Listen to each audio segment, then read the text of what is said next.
কি লুচি করবে? লুচি খাবা? হ্যাঁ। ও ঠিক আছে, করে দেবো। হ্যাঁ, একটু আলু ভাজবে মা। আলু ভাজা রুটি খাবে? হ্যাঁ। কদিন ধরে আমারও লুচি খেতে ইচ্ছা করছিল, তো আমার ছেলে হট করে আজকে বলে ফেললো যে মা আমার জন্য একটু লুচি করবে, তো লুচির সঙ্গে একটু আলু ভাজা করবো। তো আমারও তো কদিন ধরে ইচ্ছে করছিল, তার জন্য ঝটপট আমিও আটাটা মেখে চলে গেলাম লুচি ভাজায় একদম কড়াইতে। তো ছেলে যখন বলেছে সেটা কি আমি ফেলে রাখতে পারি, মা হয়ে তাড়াতাড়ি আমি ছেলের জন্য লুচি ভাজতে চলে গেলাম কড়াইতে।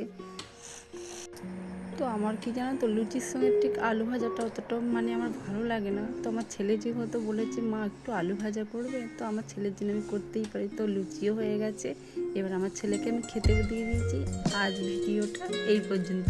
তো আমার ছেলে খেয়ে বলছে দেখুন খুব সুন্দর হয়েছে।